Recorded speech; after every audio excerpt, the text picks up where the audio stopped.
At my husband's birthday party, his kids handed him a card that read, "We miss the family before you ruined it." His ex-wife laughed and said, "They're just speaking the truth." My husband said nothing. Tears burned my eyes, but I took a deep breath and smiled. "That's funny," I said, "because I have a gift too." When they opened the box and saw what was inside, their jaws dropped. "My name's Dana. I'm 38. I live in Chicago with my husband, Mark, who just turned 40. We've been married for 3 years, together for 5. He has 2 kids from his previous marriage, Jake, 12, and Emma, 10. His ex-wife's name is Laura. Yes, she's still around a lot more than I'd like, but I've always tried to play nice for the sake of the kids. So I threw Mark a birthday party last Saturday. Nothing fancy, just a cozy gathering at our home. His family, a few of his friends, a couple neighbors, and of course, the kids. I even invited Laura to drop by if she wanted, trying to be the bigger person, you know? Didn't expect her to actually stay for the whole thing, but she did. That should have been my first red flag. The party was fine at first. People were chatting, laughing, drinking. I made his favorite food. He seemed happy. I was trying so hard to make everything perfect. I even ordered a custom cake that said "Happy 40th, Mark, to many more adventures." I thought it was sweet. I really thought I was doing something good. Then came gift time. Everyone gathered in the living room. Mark sat in the middle of the couch, kids on either side. Jake handed him a card. Just a regular birthday card, or so I thought. He opened it, smiled at first, then just froze. His hands dropped a little. His smile vanished. Then Emma said, "Read it out loud, Dad." So he did. "We miss the family before you ruined it." The room went completely silent. Like, dead silent. All you could hear was someone shifting in their chair. I swear my heart stopped for a second. Then Laura, sitting with a glass of wine in her hand, laughed. Actually laughed. She said, "They're just speaking the truth." Mark didn't say anything. He didn't defend me. He didn't stop her. He just sat there like he had nothing to say. His face blank. And me? I just smiled. Not because I was okay. Not because I was trying to play it cool. But because I came prepared. I said, "That's funny. Because I have a gift too." People looked at me like I'd grown another head. I walked over to the coffee table and pulled out a small box I had tucked under a decorative tray. It was wrapped in plain brown paper, nothing fancy. I handed it to Laura. She raised an eyebrow and said, "What's this?" "Open it," I told her. My voice was calm, but my hands were shaking. She peeled the paper off like she wasn't expecting anything serious. Then she opened the lid. Inside were about 40 printed screenshots. Messages. Photos. Dates. Hotel confirmations. She went completely still. Mark leaned forward and looked inside the box. His face turned white. His eyes widened. He started to stammer, "What is this?" I answered him. "I found your messages with Laura. I found the ones where you said you missed her. The ones where you said you regretted marrying me. The ones where you told her you still loved her. The ones where you booked hotel rooms while telling me you were on work trips." Laura dropped the box on the floor like it was burning her. Paper scattered across the carpet. The room was frozen. Mark said nothing. Laura said nothing. And me? I just stood there. I had no tears left. I'd cried for 3 days before this.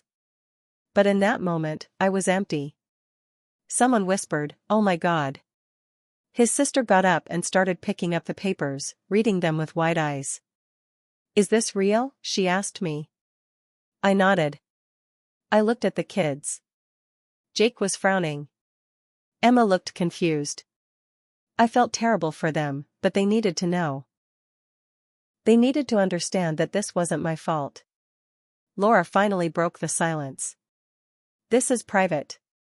I laughed. You made it public when you brought your drama into my home. When you let your kids read that card out loud like it was some cute joke. When you laughed in my face. Mark stood up. Dana, I can explain. No, I said. You can't. Not now. He reached out like he wanted to touch me. I stepped back. I gave you everything, I said. I loved your kids. I respected your past. I treated Laura with kindness. And this is how you repay me? He was crying now. But I didn't care. People were leaving. His cousin mumbled something about needing air. Someone else offered to take the kids upstairs for a bit. Laura grabbed her purse, face red with embarrassment, and rushed out the door without another word. I watched her leave and felt nothing. I turned to the guests still sitting there. I think the party's over, I said. And then I went upstairs, locked the door, and sat on the floor of our bedroom. I didn't cry. I didn't scream. I just sat there. Later that night, Mark knocked and asked to talk. I didn't answer. I still haven't. It's been 5 days. He's sleeping in the guest room. I've told him I need space. I don't know what I'm going to do yet.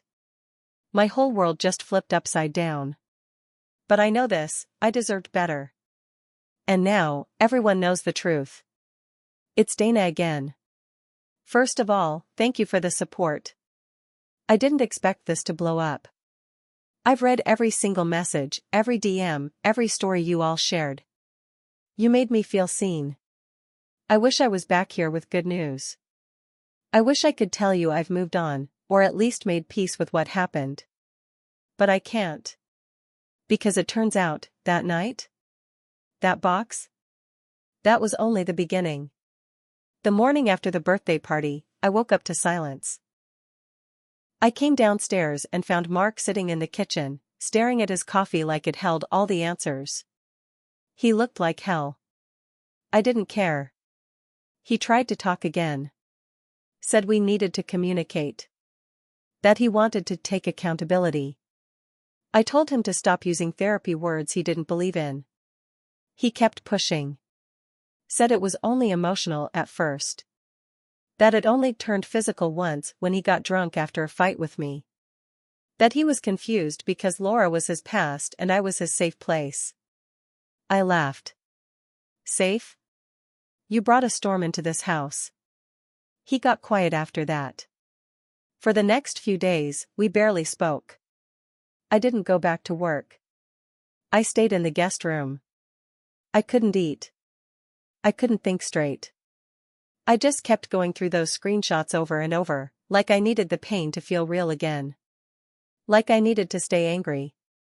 Then, 3 days after the party, I got a text. From a number I didn't recognize. It was Laura.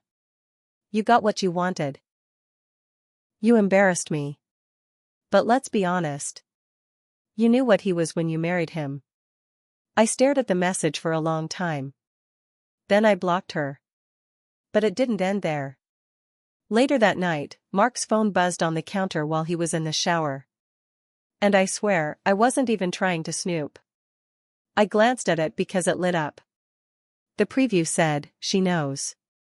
She'll probably leave. Just wait." From a number saved as Jenny Work. I froze. My hands went cold. Who the hell was Jenny? When he came out of the bathroom, I asked straight up. Who's Jenny? He blinked. Jenny? Just a coworker. I threw his phone at the floor. Not hard enough to break it. Just hard enough to say enough. You're still lying, I said. He looked like a deer in headlights. I left the house and drove around for hours. Ended up at my sister's place. She poured me wine and told me what I already knew. This wasn't just a mistake. This was a pattern. 2 days later, I got a DM on Instagram. From a woman named Nina. Hey. I saw what happened at the party. I was there. I didn't want to say anything then, but I think you should know. I used to work with Mark. We went on a work trip to San Diego 2 years ago. Something happened. I called her. She told me she and Mark had hooked up in a hotel room while they were in California for a tech conference. She said he told her he was going through a rough patch with me. That we were practically separated. We weren't. We were house hunting for a bigger place that exact week. I hung up the phone and screamed. I screamed so loud I scared myself. I felt like the floor was gone under me. Like the man I married never existed. And Reddit, it gets worse. That night, while I was packing a bag to stay at my sister's again, Mark came in and said, "I have something to tell you." I didn't want to hear it. He told me anyway. He said Laura had been threatening him. That the reason he never told me about the affair was because she said if he didn't keep her close, she'd go to court and try to take full custody of the kids. Said she had videos of him saying terrible things during their old fights, things she could use in court. He looked at me like I was supposed to feel sorry for him. "You let her blackmail you and sleep with you?" I asked. "You think that makes it better?" He started crying. I didn't. I told him I was leaving for a few days. He asked me to stay. Said he wanted to fix everything. Said he loved me. And I told him I didn't even know who he was. Then came yesterday.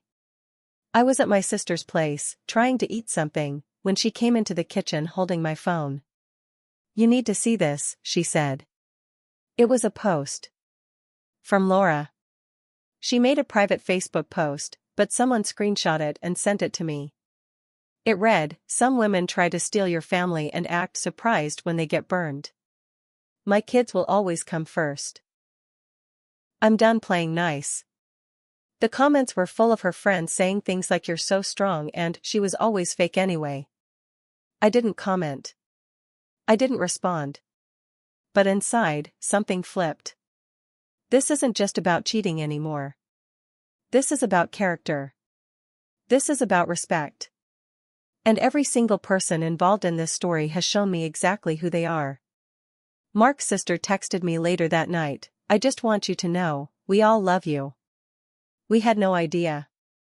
He's not the man we thought he was." Her message meant more than she probably realized. So now here I am. Writing this update. Sitting on my sister's couch in a hoodie I haven't changed in 2 days. No ending yet. No decisions finalized. Just raw honesty. Mark says he wants to fight for me. I don't know if there's anything left to fight for. But if there's one thing I do know, it's that I'm not going to stay quiet anymore. More updates to come. You said. Add more story twist, but still keep the details consistent. ChatGPT said, "Update 2, I found out something that made everything worse, and now I don't know who to trust. Hey again, it's Dana. I didn't think I'd be posting another update so soon, but something happened yesterday that completely turned this whole thing on its head. Just when I thought it couldn't get worse, the universe said, wait, there's more." If you haven't read my first 2 posts, quick recap, my husband Mark cheated with his ex-wife Laura. At his birthday party, their kids gave him a card that said, "We miss the family before you ruined it." Laura laughed. I exposed the affair in front of everyone with printed receipts. Mark later admitted to even more cheating, including with a coworker named Jenny and a woman named Nina from a work trip. Laura's been posting online, painting herself as the victim.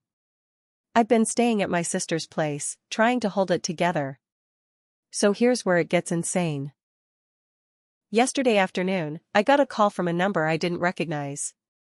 I almost let it go to voicemail, but something in me said to pick it up. A man's voice. "Hi, is this Dana?" "Yes," I said, cautious. "My name's Andrew. I used to be married to Jenny. I found your number through mutual contacts. I think we need to talk." My stomach dropped. He went on to tell me that Jenny, the same Jenny my husband labeled as just a coworker, was actually more than just a fling. She was in a full-blown relationship with Mark. As in, they were seeing each other regularly. Dinners. Overnight trips. Even weekends together when I thought Mark was visiting his parents out in the suburbs. But that wasn't even the worst part. Andrew told me Jenny had a baby. A 6-month-old baby. And there's a good chance Mark is the father. I swear to God, I almost dropped the phone. I asked Andrew how he knew. He said Jenny had confessed during a fight. Told him she had no regrets about leaving him, and that Mark was planning to come clean and maybe even start a new life. Apparently, Jenny was under the impression that Mark and I were separated already. We were not. Andrew didn't want to believe it at first, but the timeline added up. The due date, the travel dates, the messages he had seen between them before she changed her phone number. He suspected it for months but never had proof.